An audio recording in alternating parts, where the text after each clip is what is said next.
So I know everybody had a long, interesting day, and I hope you continue with the same energy and that you've had some calories in you to hopefully stay energized and stay awake. I'm going to try to speed things up because I know we have been delayed in our schedule.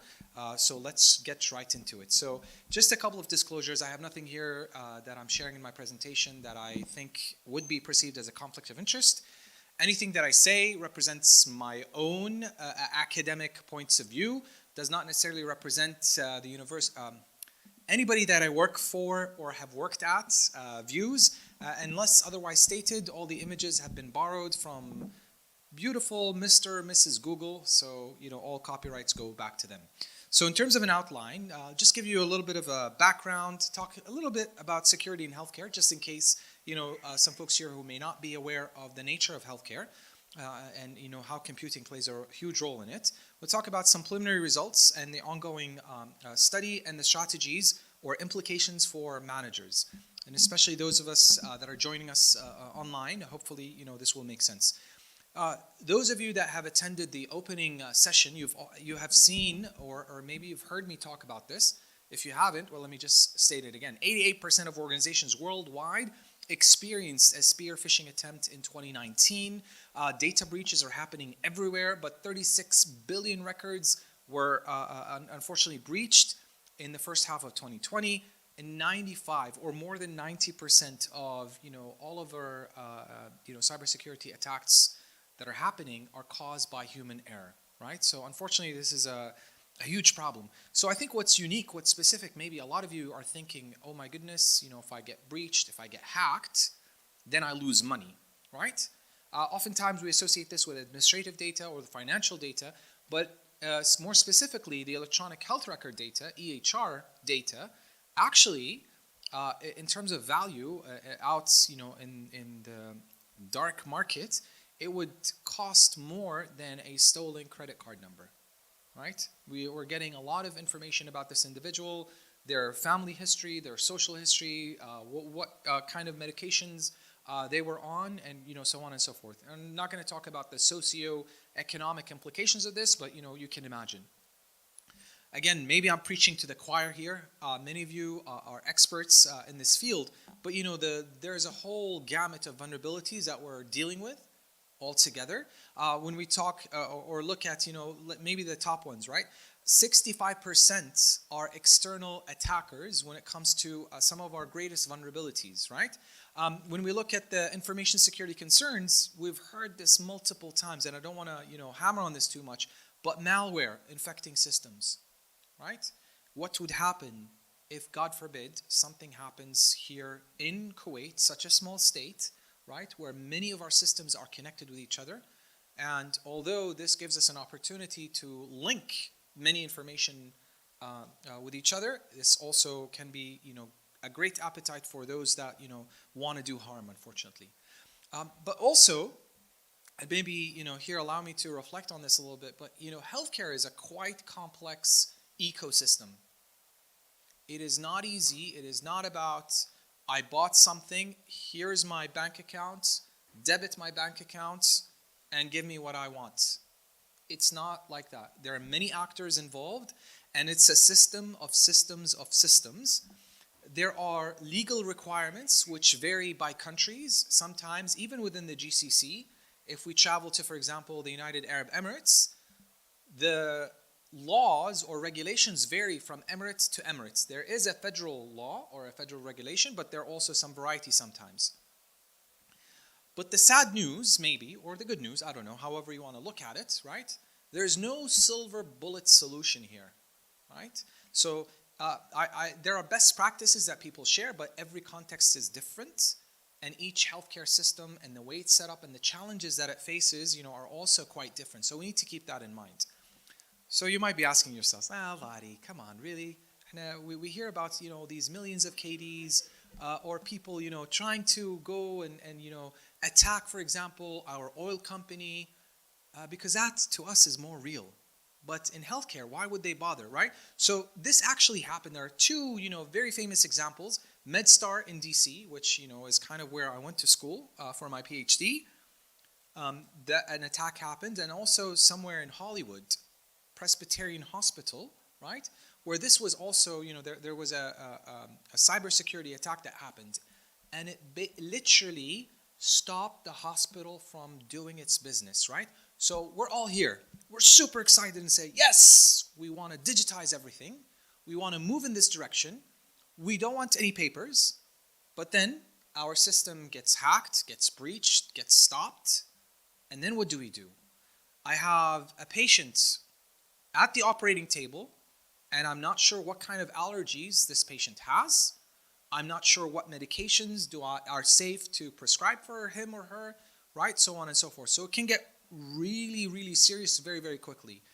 And the one thing that, any healthcare practitioner will tell you, patient safety is paramount. We're happy to stop everything for patient safety. So imagine, how that would be handled if we had a breach. Now, if you're asking me what's at risk, you all know this. Again, it's the hardware, it's the software, it's the network, medical devices, information, and all sorts of information, and the list goes on, right? So anything that would be computerized, that would be digital, is at risk here. So we conducted this study, and I wanted to share with you, hopefully there's a pointer. So it works, sort of, right? So we conducted this study, right? It's information security awareness and behaviors of healthcare professionals at public healthcare facilities. The beautiful thing that I wanted to highlight here, it's a collaboration amongst many, many types of researchers across Kuwait University departments and colleges. So what we wanted to do is try to understand, right, because we all heard that a lot of times the human can be the weakest element, but can also be the strongest element. So we wanted to discover what's happening, what's going on in our public healthcare facilities. So what we did was a cross-sectional, anonymous, paper-based survey for these healthcare professionals. We did not distinguish. We did not go to the information technology departments, as we often like to do, but we asked the users, right? Your doctors, your nurses, your pharmacists, so on and so forth.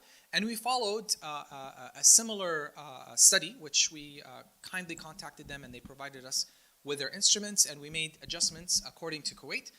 Another important thing is that is very dear to my heart. This study was done in full accordance with medical ethical practices, and we actually did get ethical approval from the Ministry of Health here in Kuwait before we started any of our work. And as you can imagine, we collected many information, demographic, work environment, cybersecurity practices, right? And the list goes on. The paper's out there. You can read it. I'm just going to highlight to you some of the important takeaways. So we distributed to approximately 700 let's say subjects or participants. Only 453 agreed to participate. Our response rate was 64%. Surprisingly, our results tell us that professionals with more work experience demonstrate higher compliance with good cybersecurity practices. Is this because maybe they're more aware and that their workplace is educating them all the time and they're hearing this? Maybe, but that gives the educators in the room, why is this happening, right? That's something important. We need to do a better job maybe in our schools, all together. Nurses demonstrated higher cybersecurity aptitude relevant to physicians. I mean, I'm sorry if there are physicians in the room. But nurses, very detailed, they document a lot of things, and they're often the ones that, interact with the electronic health record or medical systems oftentimes, but they showed more cybersecurity aptitude. Is this because maybe they're interacting with the systems more, hence they're more aware? That's potential. Also, professionals that were less inclined to use the internet for personal use had better, if you will, or higher cybersecurity aptitudes or higher cybersecurity scores. Meaning, we suspect that because they know, they differentiate, they draw the line. I'm at work, I'm going to do work-related stuff. I'm not going to open the email that was sent to me by the queen of God knows where, that there was $1 million waiting, for me. Please give me the details and I'll happily transfer, the wealth in your name. Yeah, right. Going on more specifically, and I highlighted these numbers and they're in the paper, right? But these are some of the, cybersecurity practices. These are not the scores. But I'm sure anybody here that works in cybersecurity, especially the admins, would clinch, right? You would like to see many of these practices disappear or get minimized, because users will always be users, and we need to do a better way of informing our users on how to best handle incidents when they happen. And also just to give you some of the qualitative responses that we also got. That so one response said, we usually take patient information for research purposes only. So it's okay if we slack a little bit and we don't do cybersecurity practices. That's fine. No, that's not okay. You cannot just claim that you're doing research and hence you're going to slack. Another person said a regular, and we inserted, information security audits should be implemented, which means that we're not doing this in many of our healthcare facilities. Maybe we should do this, right? And focus on this. So again, if we try to switch gears and we try to look at, again, this is not a comprehensive, right? But we look at the components of the security, right? So there's technology. We're all experts in this, and we know this. There's policy. There is people, but there's teamwork. And oftentimes, and I'm telling you from experience, IT folks or information systems folks, information security folks will always think that they're alone and they're going to work at this alone. They have enough knowledge that they are handling this. Wrong. You need to work together. You need to work as a team. When we look at technology, there's good technology, there's bad technology, right? So good technology, cloud, IoT, bring your own device, wireless, but bad technology, isn't it the same? But it's not about the technology. Technology oftentimes is not the problem. Obviously, and again, don't quote me on this. There are bad technologies, of course, but usually it's how we use these technologies. It's how we abuse or misuse these technologies that become a problem. It's like people say social media is bad. Shut down social media, right? Well, there are great things about social media or e-learning or whatever, right? Or the car, so on and so forth. Obviously, there are various policy issues. So today we heard from CITRA. Inshallah, we're looking forward to this national framework to be published, and everybody starts using it and everybody aligns with this. But and we have several laws related to cyber security or related to electronic crimes. But with these laws, which one actually more specifically applies to healthcare? And again, like I told you, because it's complex, we're starting to scratch the surface. We have a base, but there's a need for more specific and detailed policies. You heard a lot today about culture, and culture is definitely the hardest part to handle or to fix. And just a general wonderment, what kind of policies, what kind of culture do you have in your own organization? There are issues with people sometimes, right? They could be your greatest supporters or they could be your greatest foes. Oftentimes, the most dangerous attacks happen from within. Somebody that you completely trust and they have full access, and that's when the problem sort of happens. But I will argue that people are also your best asset. We need to really support them and empower them to actually do the right thing and make the right thing done easier. And then ask yourself, what kind of governance, data governance, cybersecurity governance do you have in your own organization? And that might give you a clue of what's happening, what's going on. And I'll sort of quickly go on this, so just being mindful of the time.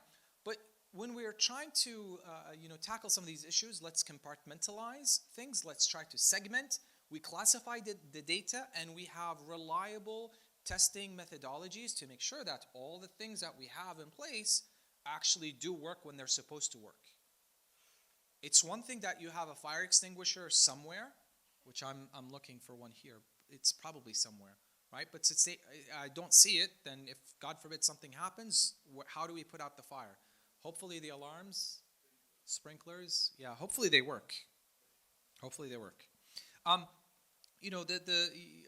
Looking at your strategy and how you go about things. Oftentimes, this is mind-boggling, but security by obscurity isn't a plan that works. Let's hide this, valuable information somewhere so nobody can see it, and nobody will know. It's okay. No. This is not going to work anymore, right?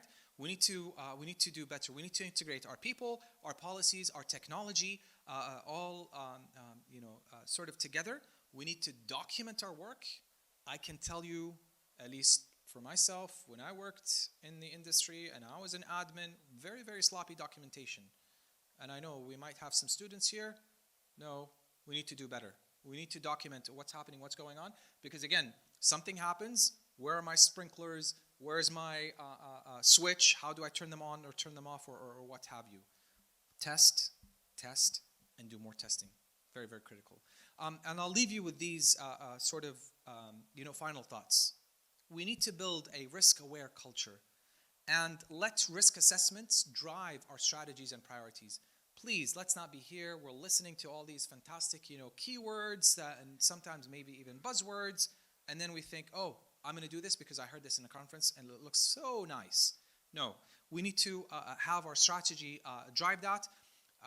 I hope that more and more organizations would use intelligence to inform their future, hopefully, avoidance issues, or not for the attack to happen.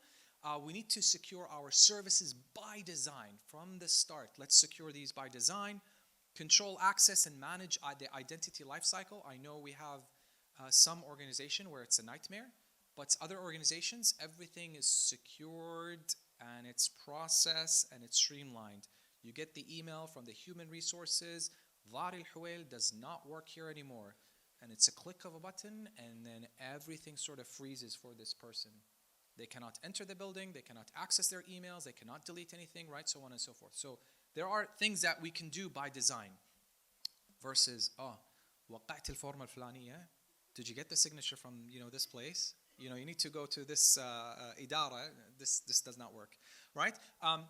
One important thing that, the world is starting to look at this. We need to do better, I would argue, is manage the third-party security compliance. We have a lot of contractors, a lot of folks that come into our systems, help us, and they're fantastic and they're great. But how is their cybersecurity? Because if their door's open, then you bet I'm next, right? I will be next. And last but not least, and I don't own an insurance company or anything, but please buy insurance because nowadays the threat is becoming more real and scary. I'll leave you with that. Thank you very much. Appreciate it.